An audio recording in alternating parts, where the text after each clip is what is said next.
예, 안녕하세요.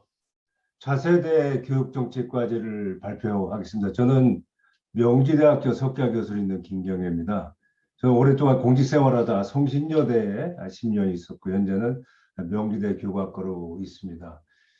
교육정책과제는 9개로 압축해서 제가 말씀을 드리겠습니다. 시간이 짧기 때문에 간단간단하게 그 핵심적인 메시지 중심으로 설명드리겠습니다. 첫째는 평준화를 해체할 시기가 됐다. 여러분 잘 아시다시피 1974년도인데 그 당시 100만 명이 태어나던 시절에 이제는 27만 명으로 떨어졌습니다.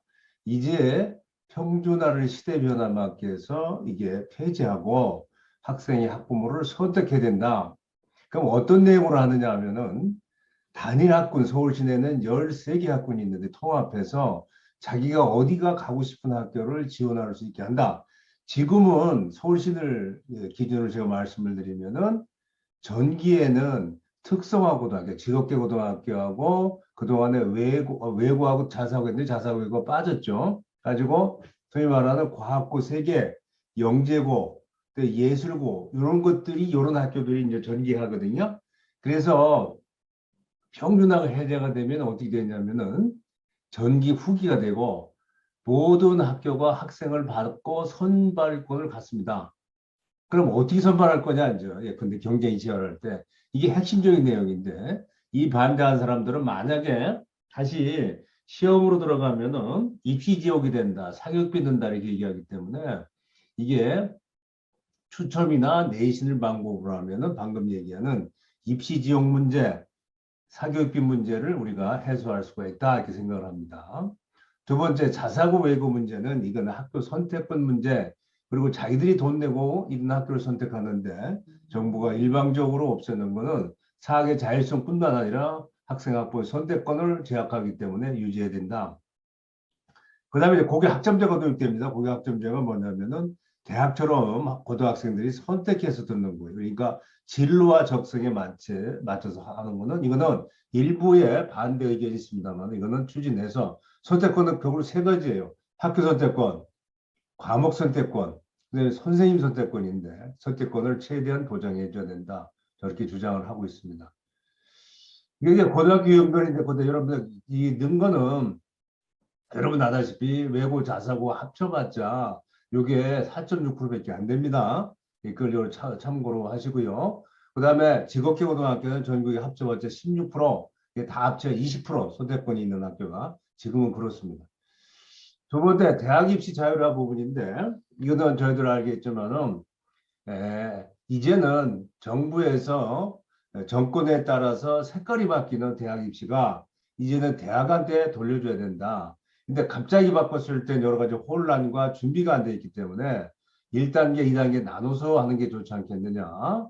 그래서 보면은 현재 수시 정시 보면은 여기 보면은 이게 수시가 학생부나 학생 교과 내신 뽑는 게 75%나 돼요. 그래서 이거는 너무 지나치게 많다 생각을 합니다. 이거는 진보 보수 정권의 합작품입니다. 제가 자세히 설명을 안 드리겠습니다. 그래서 이게 조국 자녀 비리 입시 때문에 여러분들 잘 기억하실 거예요. 아무 능력도 딸리는 학생이 이 입학사정관제 유리하게 위해서 여러 가지 서류를 위조했거나 논문을 공동저자, 일저자로 몰리는 이러한 상당히 비리죠. 비리가 발생하지 않았습니까? 이걸 계기로 이제 불공정성 문제, 깜깜이 전형이라는 문제가 국민들한테 이제 인식이 돼서 국민들은 이거 조민 사태가 발생이 전에도 보면은 대부분의 정시가 바람직하다고 합니다. 특히 학생들은 정시가 더 원하고 있음을 알 수가 있겠죠. 그래서 학생과 학부의 충분한 준비 기간을 주기 위해서 단계별로 추진한다. 1단계는 서술형, 서논술형이라고 보통 얘기하는 수능 중심이 대비되고 2단계는 완전히 대학한테 맡겨서 대학이 수능으로 뽑든 학생부로 뽑든 또 자체 전형으로 뽑든 이건 대학이 알아서 하도록 하면 되지 않느냐 생각을 합니다. 그럼 1단계가 이제 뭐냐 미래형 수능이라고 하는 얘기를 썼는데 왜 수능이 갖고 있는 한계가 있거든요.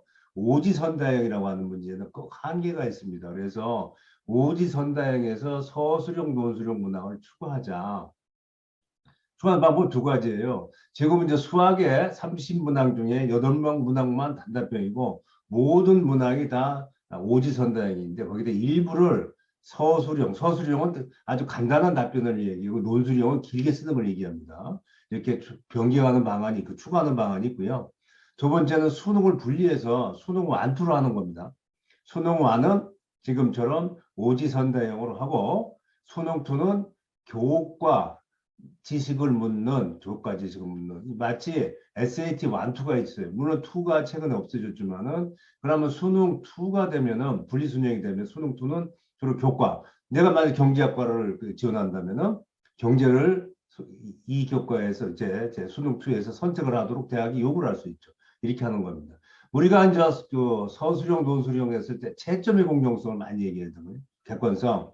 채점자에 따라 주관적인 평가가 달라진다는 이 얘기를 많이 하는데 이게 해외 사례를 보면은 이제 연수를 받은 검증된 풀단, 채점 풀단을 구성을 하고 보통 둘이 합니다. 둘이 편차가 컸을 때는 제3자가 보정하면 되지 않느냐.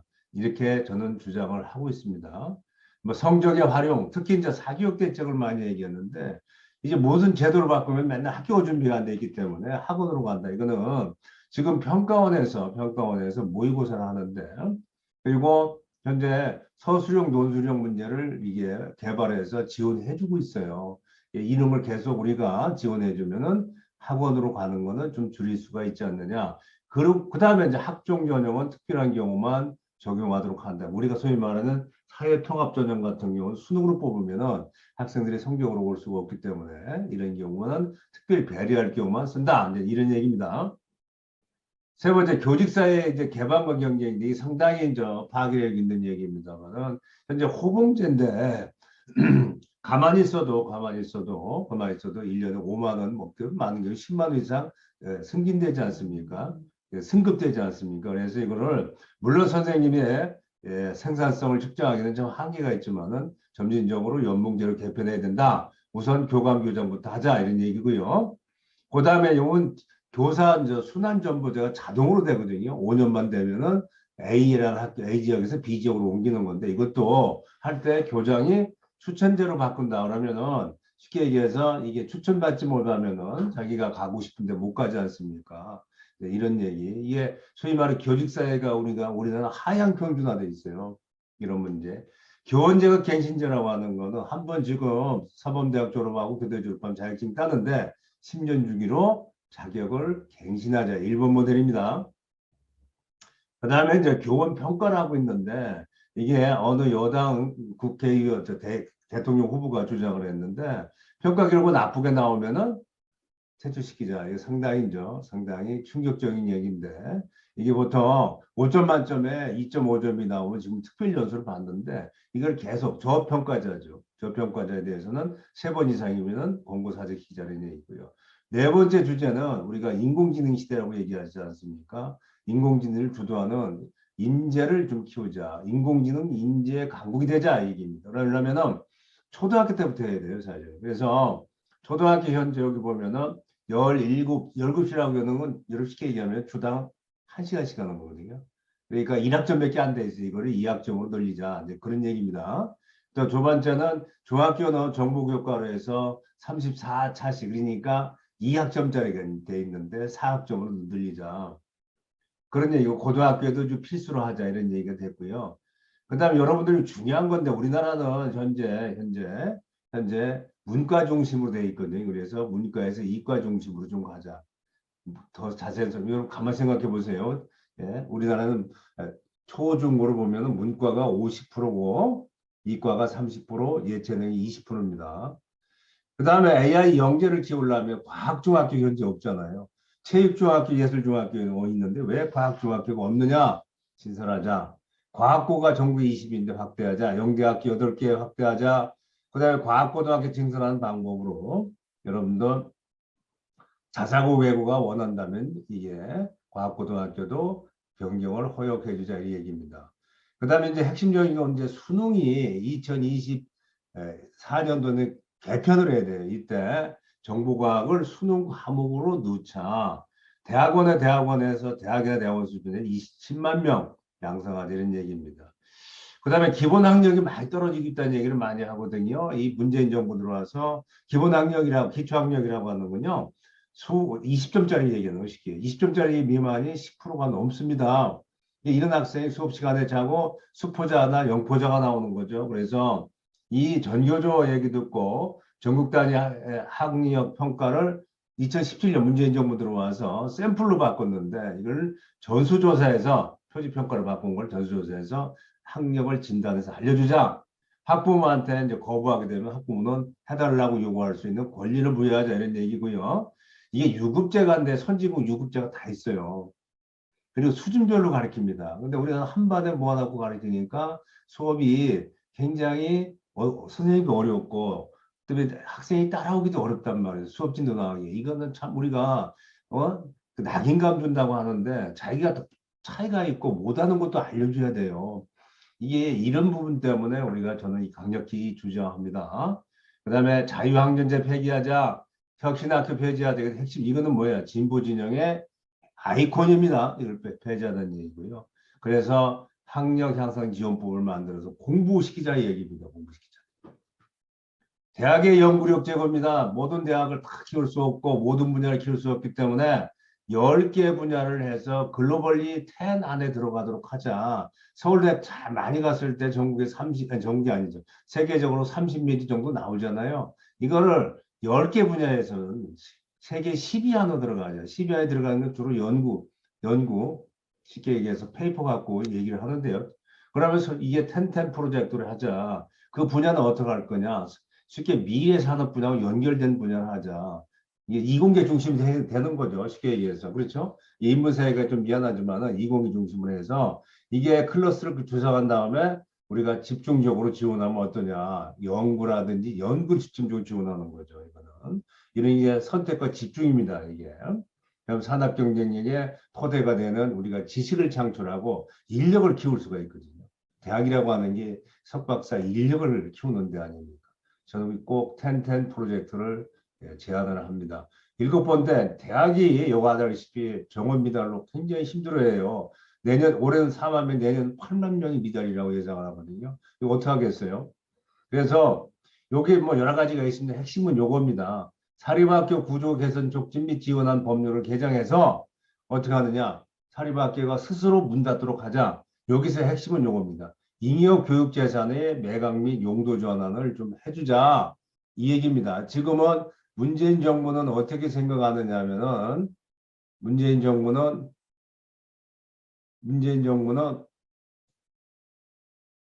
잠깐만요. 제가 그림을 한번 문재인 정부는 어떻게 생각하냐면은 이게는 국가 재산으로 생각해 국가 귀속하는 거거든요. 이렇게 되면 뭐냐면 설립자에게 돌려준다. 문 안 닫아요. 이런 경험이 우리가 사례가 있었어요. YS 시절에 소규모 사립중고, 초중고에 대해서는 이 34개 폐기했는데 증여세까지 우리가 감면하고 보조해 줬어요.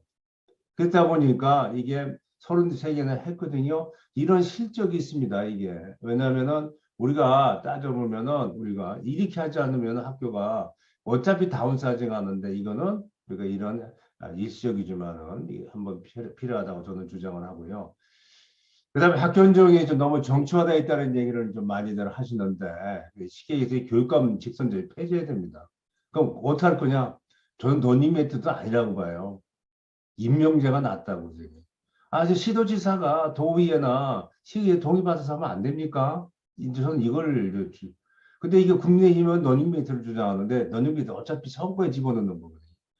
그다음에 인원고등학교 사에서 봤지만 정치 편향 조사가 있거든요. 그래서 어떻게 하느냐? 전학 청구권 부여하죠. 인원고등학교 조조했던 교사가 이번에 예? 죄송하지만 교장 공모제를 통해 가지고 교장이 됐어요. 이게 편향적이잖아요. 그다음에 교육감 연령을 교육감만 16세로 낮추겠다. 이게 어떻게 돼요? 학교가 고등학생은 다 투표권이 있어요. 이게 교육감 알기를 내가 뽑는다고 생각할 거 아니에요. 이렇게 생각하는 게 이 현 정부의 소위 말하는 진보 인사들의 이게 마인드입니다. 이렇게 하면 되겠습니까? 저는 그렇게 생각하지 않기 때문에 이 정치화를 막아야겠다. 그다음에 교육 규제 부분도 여러분들 이게 교육 부분에도 교육 규제가 굉장히 많아요. 저는 갈라파고스 교육 규제의 대표적인 영역이 저는 교육이라고 봅니다. 그래서 우리가 벤치마킹할 수 있는 나라를 정해서 우리가 좀 자유를 주자. 대표적으로 사립학교거든요. 사립학교를 공립학교처럼 보는 게 현 정부 사람들의 주장이거든요. 그러면 사학의 독자성, 자율성은 어디서 나옵니까? 사학을 없애버리는 게 낫죠. 그다음에 공교육 정상화 촉진법 해가지고 선행학습 규제법이 있었거든요. 이게 선행학습이라는 이게 전 세계 없는 법이에요, 이게.